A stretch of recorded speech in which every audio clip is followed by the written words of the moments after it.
And now I'm going to shift us into another segment. And so I want to share a little bit about the conversation we're going to have in the next speaker who's going to come up. Dr. Barbara Ferrer joined the Los Angeles County Department of Public Health as director in 2017. And under her leadership, it is a public health workforce of over 4,000 multidisciplinary staff that work to protect health, to prevent disease, and promote well-being among LA County's 10 million residents, with a focus on health equity and accessibility for our most vulnerable populations. Dr. Ferrer has partnered with others for over 40 years to foster racial and social and economic justice. She's been a public health leader, a high school principal, a philanthropic strategist, a researcher and community organizer, and has a proven track record in all of this work. She guided our region through the COVID-19 pandemic response, including a vast network of county and community partners, and through it all, maintained all of these duties supporting our public health. She understands cross-sector service, perhaps, better than anybody I know, and I'm really excited to have a conversation with Dr. Ferrer. Please join me in welcoming her to the stage. Thank you for joining us. Oh my God, I feel like we're too far away. I love you. I know, it okay. feels weird. So I'm gonna, it'll be just sort of like lightly moderated, but I want to root us here because, you know, this is an incredible gathering, and the intersection of arts and health is really taking off globally. I mean, we've got partners here. World Health Organization did a scoping review in 2019 talking about the evidence is here. We just need to push the awareness and the policy change, right? This is happening around the globe. But let's root us here. We're in Los Angeles County, so place matters. And in your role in public health, you know about health equity. You've released findings on health equity. Tell us about the state of health equity in Los Angeles. Yeah, thank you so much, Kristin. Before I talk about health equity in LA, I do want to thank Kristin, her team. I want to thank all of you. I think one thing is crystal clear to me, particularly coming out of the pandemic, is the work is getting done on the ground within your organizations and within your communities. And, you know, the county departments are obviously places where we have resources, we can support some innovation, but we cannot do this work around health equity by ourselves. So I look around this room, I see amazing partners, and I'm grateful for all the work that you do, that you're leading. And I want to give a special shout out to Urban Voices. I think if you don't know Urban Voices, you know, they're an organization that I think embodies much of the conversation that we're going to have today about what can be done. What does it mean if we say, and we want to consider arts as social determinant? Like, because, you know, we can talk a lot, and we love to talk. But the real work is hard, and the models need to really be developed and incubated and cherished by all of you. So I'm extraordinarily grateful that you're here. I do also want to thank Supervisor Solis and her team. You know what? She's one of our bosses, and I feel so blessed every day to have these amazing bosses that want to focus on equity, that want to focus on making sure everyone has the resources and opportunities they're going to need for optimal well-being. And Supervisor Solis has been a champion of this work way back, even before she was a supervisor. I also want to express my gratitude to LA Opera and to the Music Center. You know, the leadership, we heard from them today. They and their staffs have also been just great partners. You know, I want to note that, you know, just like on a personal level, what healing really means, and how this partnership with our other institutions has meant the world to me. The Music Center and LA Opera and the Phil have reached out on numerous occasions to my staff. There's about 5,500 of them. Most of them worked the entire pandemic, and most of them were challenged. You know, there were days where 350 people died. I mean, it was horrifying. And in the middle of all of this, we had our partners invite your staff for free to come and hear music, go to plays, and participate in what ends up being, for most of us, a healing activity. So, huge thanks to everybody for taking care of us and recognizing how important that was. And I also want to thank Dr. Gerberding and obviously our federal partners at all levels, and the WHO as our international partner. We've known forever, I want to say, in health, of the importance of the arts, not just for healing, but for expression and inclusion. Cultural integrity is manifested through the arts. And when we support the arts, we allow people to represent themselves in all of the ways that add richness to our understanding of what it is we're going to need to do to improve health outcomes and address disproportionality. So I want to thank our international, our federal partners for recognizing that and supporting that work as well. And then now I had to thank people because it's been amazing to have this opportunity to do all this work, and we are at the department. It's our guiding mission. I know we all talk about optimal well-being for everyone and how important that is, but at the Department of Public Health, we need to pay attention to disproportionality. We've tried lifting all boats, and it doesn't close the gap. So we have to have targeted interventions that recognize where people are most vulnerable, where people are under-resourced, where communities have been disinvested in, and where the results of us not focusing on root causes of health have led to people dying earlier than they need to, people dying at rates that are much higher than the rates that are enjoyed by some members of our community. I talk often about what COVID taught us was that the disproportionality is real, and it existed during COVID because we did not pay attention to the root causes of disproportionality. We are very focused on individual behavior. I'm going to just put it out there, asking people to get vaccinated as a solution to the pandemic. Super important, don't get me wrong. And I asked a lot of people to get vaccinated. I knocked on a lot of doors. But I want to point out that getting vaccinated was not an equalizer. People who are vaccinated and live in our communities with the highest rates of poverty have worse rates of hospitalization and deaths than people living in our wealthiest communities who have not gotten one vaccine. So there is more to health equity than promoting health interventions that are absolutely essential but will not by themselves close the gap. Everyone who got vaccinated on average does better than everyone who's not vaccinated, because I don't want anybody to think I'm not in favor of vaccines. I am in favor of vaccines. But I'm in favor of the justice work. I'm in favor of the justice work. Public health took a huge hit. During the pandemic, after the pandemic, people lost their livelihoods. We had too many rules. We asked people to stay home. Schools got closed, and there was a lot of suffering associated with that. I'd switch that and say there was a lot of suffering because in the richest country in the world, we have not paid attention to what it is that people need to be healthy. We do not need people to choose between having a paycheck and staying home when they're infected. Why don't we have paid sick leave?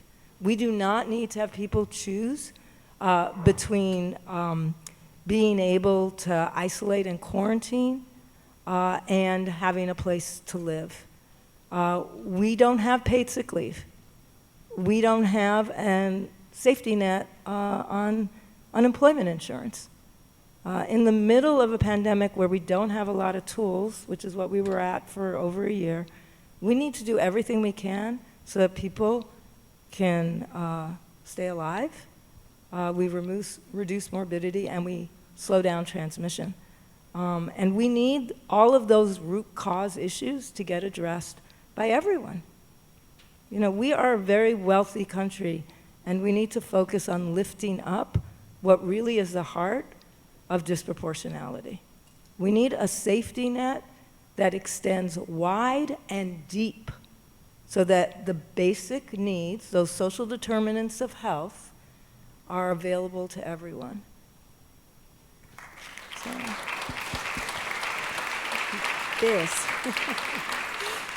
This is why I bring you people like Dr. Ferrer, because we need people who are going to remind us of the stakes.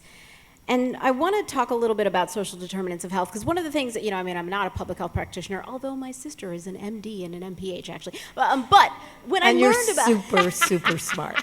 When I learned about them, one of the things I loved is I saw it as a shift, as you were just noting, kind of away from individual behavior matters, but a shift to broader understanding that we can look at the zip code of where somebody lives, like the Portrait of LA County data report, and it'll show us their health outcomes in a number of indices, and we can even map access to arts and culture on there, and I think we need to start including access to arts and culture on those kind of maps.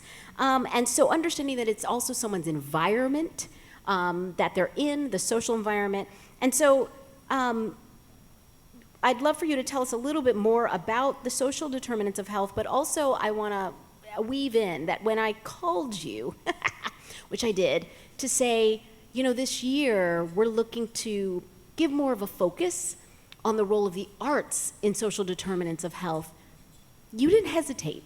You immediately said, that's great, I embrace it. And I was just thrilled, and I just want you to say a little bit about why. What do you see as the role of the arts across the social determinants of health?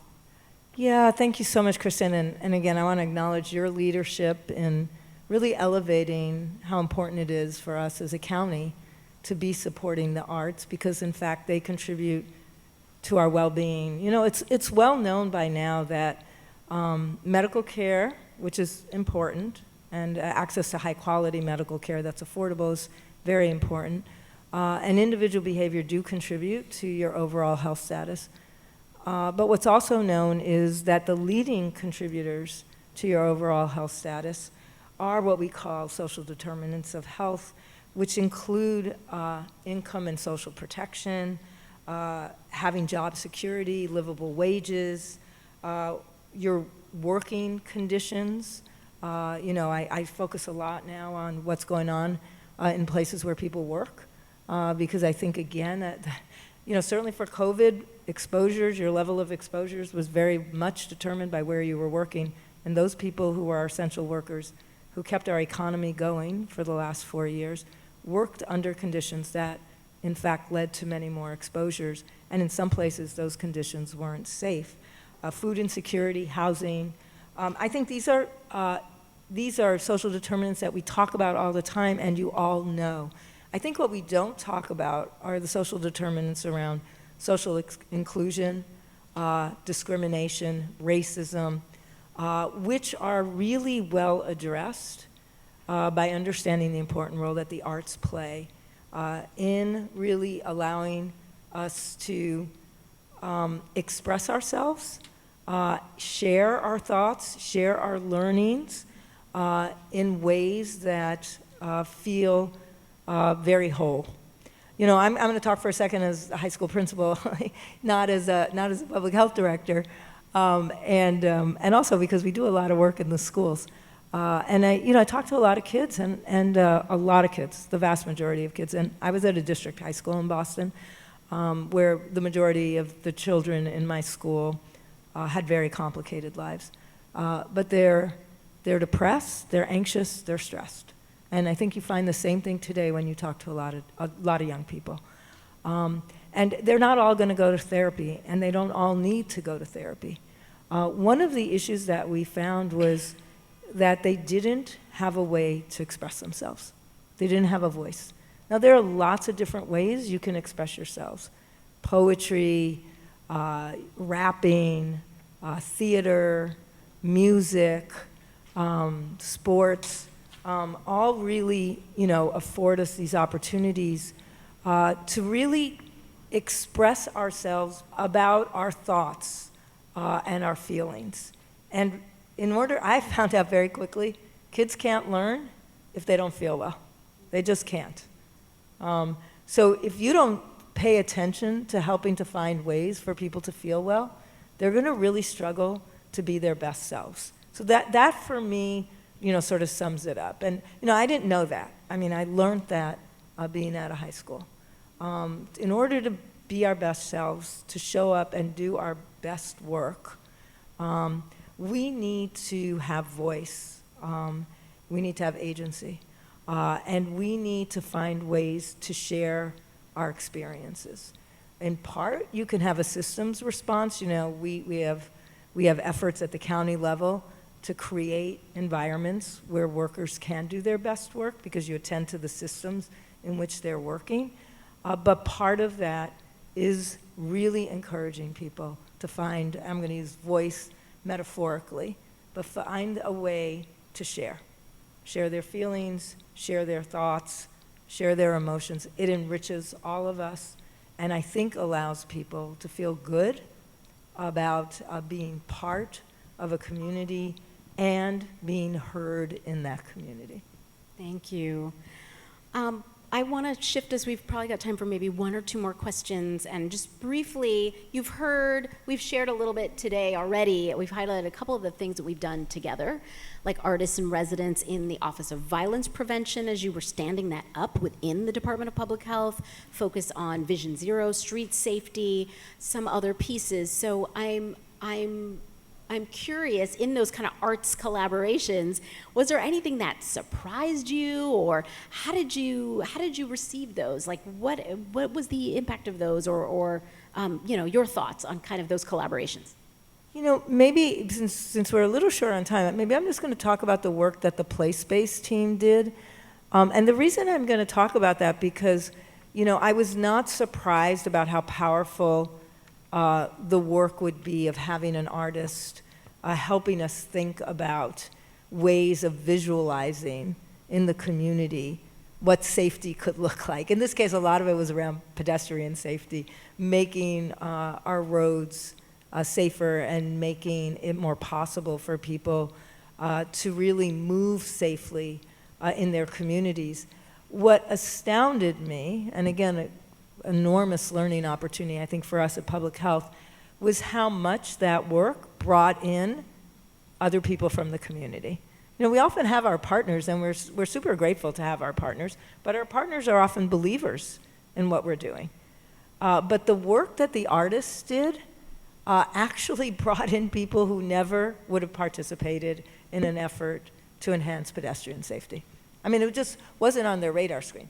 I think she was able to add some really important visual cues to what this work could look like that were attractive and engaging to other people in their communities. And I urge you, I know we don't have time to go into exactly what they were doing, but it really galvanized a lot of community support where we didn't actually have that walking in the door. So I do think it's a motivator, and it helps us do organizing. I love it. Yes, arts as part of community engagement of all kinds. It's such an interesting kind of intersection. I love that you lifted that up. Well, to close, I think, as I said earlier, I kind of see a tip, at least on the arts side of things, I sort of see a tipping point and a lot of breaking down of the barriers here, and so much opportunity and hope about what is happening at the intersection of arts and health. So I just would love to hear from you. Is there anything you see in the road ahead? Anything you're either excited about or you want folks to think about that we can do? I think the one issue we don't talk about, and I want to lift it up, and it might be a little bit controversial, is this language we use about arts helping people become more resilient. I want to urge us to not really use the R word a lot. Not because there isn't a place for it, but because I think the work we have to do together, and we need our artists to help us in this, is not to sort of help us all buck up when there are bad things that are happening. But I think we need our artists to help illuminate the nature of oppression and help us get rid of those bad things from happening. We often focus on, when bad things happen, some people seem to do better than others. So let's find out what it is that makes people stronger. And the arts has been lifted up as one of those things that helps make people stronger. And I'm not opposed to helping us all, figure out how we're going to deal with what's before us. But I am opposed to that being the singular focus, because really what we need to use our arts for, and all of our voices and all of our work, is to eliminate those sources of oppression. Bad things shouldn't keep happening to people, and we got to stop telling people to buck up. Thank you. Yes, yes.